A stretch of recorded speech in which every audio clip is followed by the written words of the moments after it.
Hi, I'm Monica Langley, and welcome to Office Hours, Business Edition.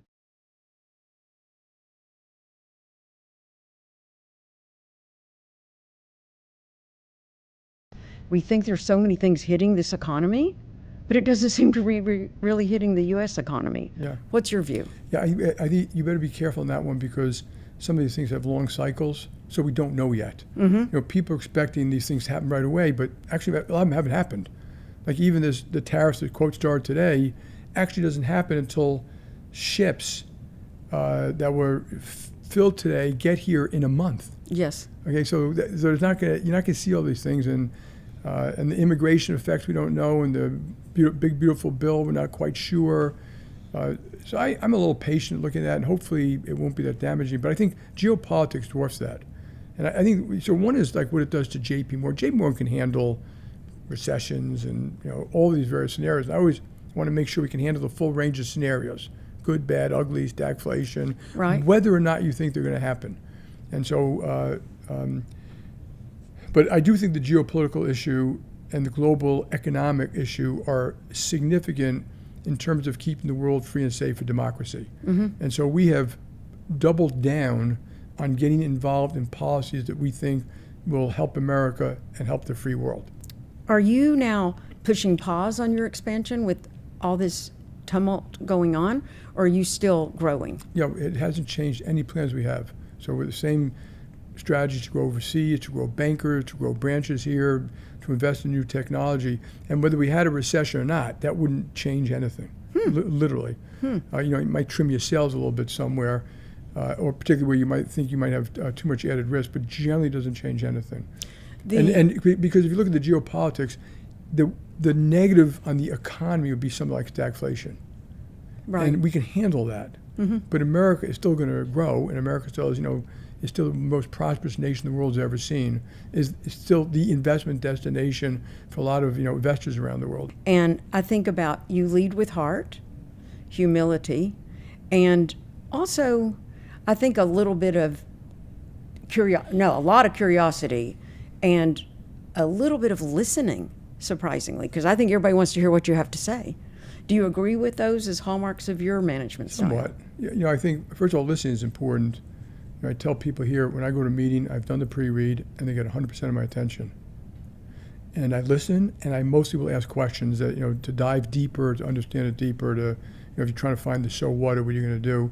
And I love the fact you brought up heart and curiosity. And, how you treat people. People don't want to work for people they don't respect. They don't want to work for people they don't trust. They don't want to work for people who don't care. And they know whether that's true or not. And that's true. That heart is how you treat, from people who clean your bathrooms and waiters to how you treat CEOs.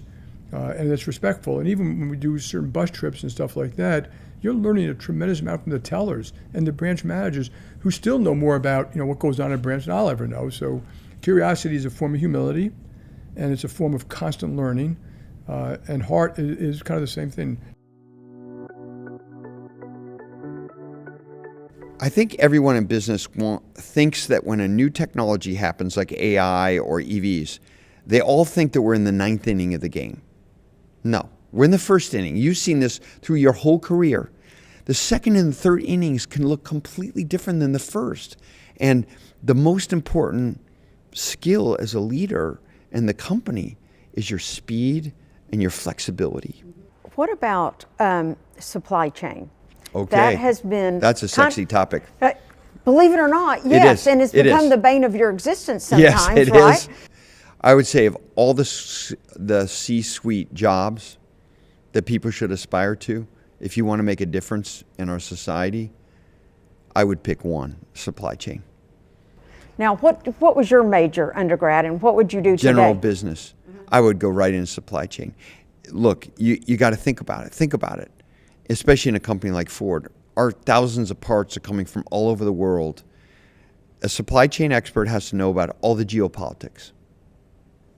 They have to know about technology. They have to know the rare earths and the things that where you have concentrated risk for your supply chain. And it's no surprise to me that Tim Cook and many of the CEOs in great companies today come from a supply chain background. no surprise at all to me, because the leadership required to be world-class as supply chain is the same capability you need to run a company. And so supply chain is big to how you run this company. It's integral Unbelievable. to your company. Yes. Is it also important to our country? Essential. I mean, when I talk about the essential economy, this is adjacent to that. I don't think most Americans have any idea how scary our dependency is on certain countries if we were to get in a war. Let's just take that extreme situation. I saw your interview with Jamie. That's something Jamie always brings up, is war, because it's a reality of our modern life. Well, we don't have any battery raw materials processed in our country. We can mine lithium, we can mine, nickel, we can mine cobalt, but all the processing goes back to China, all of it. And so it's incredibly risky. I mean, our whole society runs on batteries now. The whole grid is backed up by batteries. People don't realize that, but they will if something goes wrong. And to get the raw materials that go in batteries, you got to go to China. That's just the beginning. Semiconductors. Well, we're getting serious about onshoring semiconductors, but they run our whole society. Mature nodes, so older semiconductors, transistors or diodes that run our wiper system or your door regulator for your window or your vacuum cleaner, your coffee maker, or anything in your life, that all comes from overseas. And we found out in the chip crisis how dangerous even a week of interruption can be to our industrial companies. And magnets, rare earths. We realized magnets go into a car. We have magnets in every motor, your wiper motor, your door motor, your window motor. Your car, yeah, sorry. That's okay. Everything, there are hundreds of magnets in that car. And if we want high power magnets that don't take up a lot of space, pretty old technology, we have to get 100% of that rare earth from China today. Those are all basic things.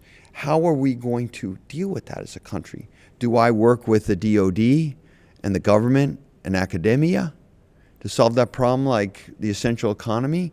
What are we going to do to change things? Now, Ford, thankfully, is a company that isn't going to just sit on the sideline. We're going to make change. We're big buyers of all those content. We hire lots of factory workers. We're going to do our part. But even Ford can't do the whole job here. So supply chain is really the essence of our modern society today. And all the devices we depend on, all the products we love, someone in supply chain made that happen. Where do you see American business today? Do you think it is also experiencing the sense of urgency that you and Clear do? I think American business today is experiencing an enormous sense of urgency, and I think for the positive. I think when you look at where our country is, we're way too analog, we've been too slow, and you look at whether it be rare earth minerals or important ingredients in pharmaceuticals or some of the inability to get PPE, during COVID. We need to own more of our destiny. And so, or you look at air traffic control being very analog and some of the issues that have been talked about there. And so the need to update our infrastructure to become a more modern, tech-driven and innovative economy, to control our own destiny, and then AI on top of that. I think that this is a period of great innovation, of great entrepreneurship, of great transformation. I look at what some companies are doing in the defense sector and drones and intelligence, and I just think this is an incredible moment. And I've thought that many times along the way, quite frankly, since 1997, when the internet, I think, became more commercialized. And, they get on TV every day and their job is to worry. And there's so much to worry about. We are always climbing a wall of worry. But I am an optimist by nature, and I think this is a period of great innovation and growth. Now, you've mentioned AI, which is spurring on so much growth and innovation. Do you see that identity and AI go hand in hand? And how is your biometrics technology playing in that field? And by the way, you were into biometrics and consumerized it before anyone else, I think. When we were going through the clear lanes at the airport, that was monumental. We have been leaders in biometrics, I would say pioneers on the consumerization of biometrics. That was part of the thesis when we bought Clear, which was to say that it was used in Brazil for voting, in Asia for financial services in the early 2000s. It was used in the defense industry in the US, but certainly not by consumers. And this concept of safer and easier physically and digitally, biometrics was the solution. In terms of AI, I think it's both an offensive and a defensive opportunity. What I mean by that is, from a defensive perspective, I think biometrics and true trusted identity is more important than ever with synthetic identities, deep fakes. Not only do you need to know that someone is a real human and not a bot, but you need to know that they are who they say they are, and then connecting them to all the things that make them them. So that is massively important on the defense.